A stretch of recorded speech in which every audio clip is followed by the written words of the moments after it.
मदनपुर गांव में मोहन अपनी जवान बेटी के साथ मिलकर मोमोज बेचता था। आओ आओ, गर्मा गर्म मोमोज खा लो, चटपटे तीखे मोमोज खा लो। देखते ही देखते उसके पास ढेर सारे ग्राहक आ गए। बहुत जल्दी से मोमोज लगा दो 2 प्लेट। और हाँ, मुझे ममता बेटी के हाथ के ही मोमोज खाने। जब से ममता मोमोज बनाने लगी है तब से हम बिना मोमोज खाए एक दिन रह नहीं सकते। अंकल, ये सारे मोमोज मैंने ही बनाए, अभी खिलाती हूँ आप लोगों को। तो इस तरह ममता के हाथों के मोमोज पूरे गांव में प्रसिद्ध थे। कुछ ही दिनों बाद लड़के वाले उसे देखने आए। भाई साहब, मेरे बेटे की टेलर की दुकान है, लोगों के कपड़े सीता है, अच्छा खासा कमा लेता है, लेकिन हमारे घर में मेरे और मेरे बेटे विक्रम के अलावा कोई है नहीं, इसीलिए मैंने सोचा विक्रम की शादी कर देती हूँ। हाँ, पंडित जी ने बताया था आप लोगों के बारे में, हमें भी ये रिश्ता मंजूर है। अंकल, आपकी बेटी भी आपके साथ ठेले पर मोमोज बेचती है, बहुत अच्छी बात है। लेकिन हम लोग शहर में रहते हैं, वहां किसी को ये नहीं पता चलना चाहिए कि मेरी बीवी मोमोज बेचती थी, वरना हमारी इंसल्ट हो जाएगी। मैं भला क्यों बताऊंगा किसी को। विक्रम और ममता की शादी 1 महीने के अंदर हो गई। विदा होकर जब वो अपने ससुराल आ रही थी तो उसने गाड़ी के अंदर से ही चौराहे पर कुछ मोमोज वालों को देखा, जहाँ पर बहुत भीड़ लगी हुई थी। मोमोज वाले ठेले देखकर उसे अपना ठेला याद आ गया। क्या बात है, यहाँ भी लोगों को मोमोज बहुत पसंद है।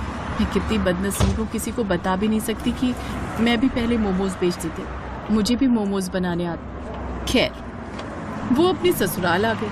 मुंह दिखाई की रस्म शुरू हुई। बहू तो तुम्हारी बहुत सुंदर है, और बताओ बेटी, क्या क्या कर लेती हो तुम? आंटी, शादी से पहले मैं ममता ने इतना बोला ही था कि तभी उसकी सास ने उसके पैर में चींटी काट ली, इसलिए तुरंत ममता ने अपनी बात बदल दी। आंटी, शादी से पहले मैं मोमोज बहुत खाती थी, काश मुझे भी मोमोज बनाने आते तो कितना अच्छा होता। अरे कोई बात नहीं बहू, जहाँ पर विक्रम बेटे की दुकान है उसके सामने ही मोमोज वाला लगाता है, हम सब वहीं जाते हैं, तुम भी चलना हमारे साथ। जी आंटी जी। खैर, मुंह दिखाई की रस्म खत्म हो गई। रात को बारी थी पहली रसोई की रस्म की। सासू माँ, मैं अपनी पहली रसोई में आप लोगों के लिए मोमोज बना दूं क्या? मुझे पता है तेरे अंदर मोमोज बनाने के कीड़े बहुत काट रहे हैं, पर आज के बाद इस घर में मोमोज का नाम भी मत लेना, वरना किसी दिन सारी सच्चाई बता देगी तू। हाँ ममता, माँ सही कह रही है। अगर धोखे से भी मोहल्ले वालों को पता चल गया कि तुम एक मोमोज बेचने वाली हो तो हमारी इंसल्ट हो जाएगी। जाओ चुपचाप दाल चावल बना लो। खैर, ममता किचन में गई और उदास मन के साथ दाल चावल बनाने लगी। खाना खाकर सभी सो गए। अगली सुबह नाश्ता करके विक्रम अपनी दुकान चला गया और कपड़े सिलने लगा। तभी कुछ ग्राहक आ गए। अरे मोहन बेटा, मैंने तुम्हें 1 हफ्ते पहले ब्लाउज सिलने को दिया था, अभी तक सिल पाया या नहीं? अरे मोहन बेटा, मैंने कोट पैंट सिलने को दिया था, अभी तक बन पाया या नहीं? आप लोगों को पता ही है कि शादी की वजह से मैं बहुत बिजी हो गया था, लेकिन चिंता मत कीजिए, आप सबको शाम तक सारे कपड़े मिल जाएंगे। तो ऐसे ही समय बीत रहा था। एक शाम ममता और उसकी सास बाजार सब्जी लेने गए तो देखा वहाँ पर मोमोज के ठेले पर लोगों की भीड़ लगी हुई थी। सासू माँ, आज तो यहाँ पर कुछ ज्यादा ही भीड़ लगी हुई है।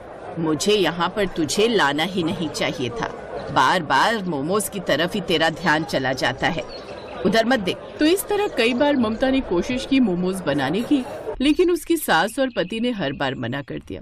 वो हर बार अपना मन मारकर बैठ जाती थी। ऐसे ही कुछ महीने बीत गए और अचानक एक रोज विक्रम की दुकान में आग लग गई। उसका सारा माल, सारी मशीनें जलकर राख हो गई। परेशान होकर वो घर आया और सारी बात अपनी माँ और पत्नी को बताई। चिंता मत कर बेटा, होनी को कौन टाल सकता है। सही कह रही हो माँ, अभी भी कुछ नहीं बिगड़ा है। मेरी दुकान का बीमा था, मैं कल ही बीमा एजेंट से बात करता हूँ। अगले दिन वो बीमा एजेंट से मिला। उसने सारी बात बीमा एजेंट को बता दी, लेकिन देखिए, कई महीनों से आपने प्रीमियम नहीं भरा था, हमने आपको ईमेल भी भेजे थे, आपने रिस्पॉन्स भी नहीं किया, इसीलिए आपका अकाउंट बंद कर दिया गया था। माफ कीजिएगा, हमारी कंपनी आपकी कोई मदद नहीं कर सकती इसमें। विक्रम उनके सामने गिड़गिड़ाता रहा, लेकिन उस एजेंट ने एक नहीं सुनी। अब थक हार कर वो फिर घर वापस आ गया और सारी बात बता दी। माँ, जब मैं कमाता था तो मोहल्ले वाले हमें अपना रिश्तेदार समझते थे। हर रोज कोई ना कोई आ जाता था और हमारे घर आकर खाना खाता था। बेटा, तुम लोगों के बारे में सोचना छोड़ो और अपने बारे में सोचो कि अब आगे करना क्या है। माँ, मुझे कपड़े सिलने के अलावा और आता ही क्या है? हमारी सारी मशीनें भी बर्बाद हो गईं और मेरे पास इतना पैसा भी नहीं है कि मैं नई मशीनें खरीद सकूं। अगर आप लोगों को ठीक लगे तो क्या हम मोमोज वाला बिजनेस शुरू कर सकते हैं? नहीं बहू, हम भूखे मर जाएंगे लेकिन ये जलील धंधा नहीं करेंगे। हमारी इज्जत भी चौराहे के ठेले वालों की तरह हो जाएगी। ये सब सुनकर ममता को बुरा तो लगा, लेकिन वो कुछ बोल नहीं पाई। ऐसे धीरे धीरे समय बीत रहा था, सारे पैसे भी खत्म हो रहे थे। फिर एक रोज अचानक उसके घर सारे मोहल्ले वाले, उसके सारे सैकड़ों रिश्तेदार इकट्ठा हो गए। पूरा घर, आंगन, छत रिश्तेदारों और मेहमानों से भर गया। तभी उसके फूफा ने कहा, विक्रम तो इतने सारे रिश्तेदारों को देखकर हैरान हो गया होगा ना। हाँ फूफा जी, आज कोई खास दिन है क्या? मुझे भी कुछ समझ नहीं आया। अरे भाभी, आज आपके बेटे और बहू की शादी की सालगिरह भूल गई क्या? आप तो जानती हो हम लोग पार्टी का एक मौका नहीं छोड़ते। चलिए ना, किसी अच्छे से होटल या रेस्टोरेंट में चलकर हमें पार्टी दीजिए। अब विक्रम और उसकी माँ परेशान हो गए। सास, बहू और विक्रम घर के बाहर अकेले में आकर बात करने लगे। माँ, हमारी हालत इतनी तंग हो गई है, इतने सारे लोगों को होटल में पार्टी कैसे दूं?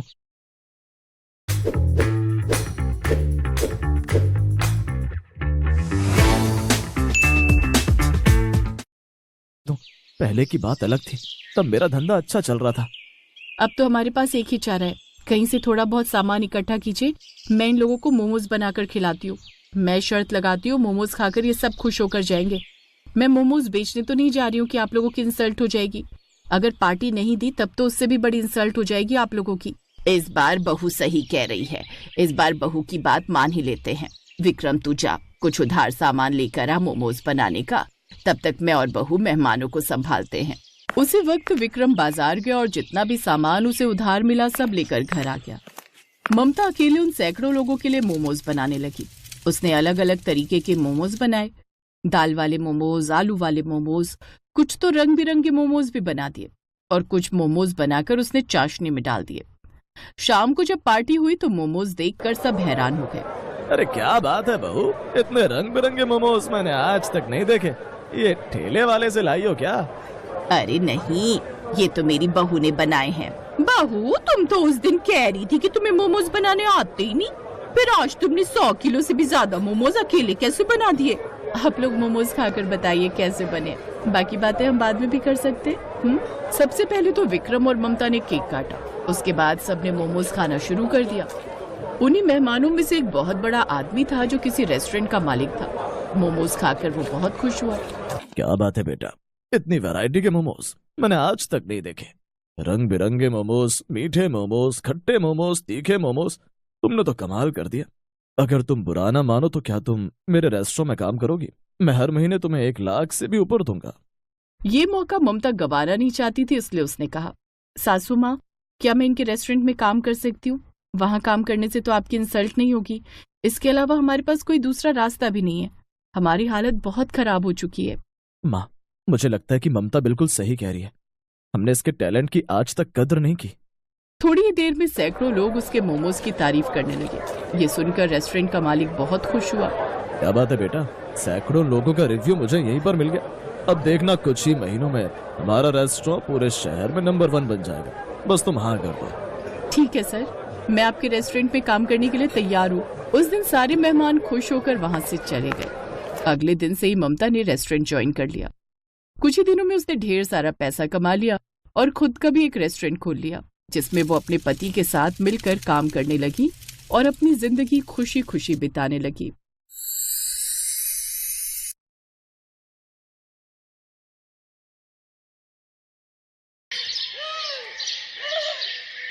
बहू, आज तेरी पहली रसोई है।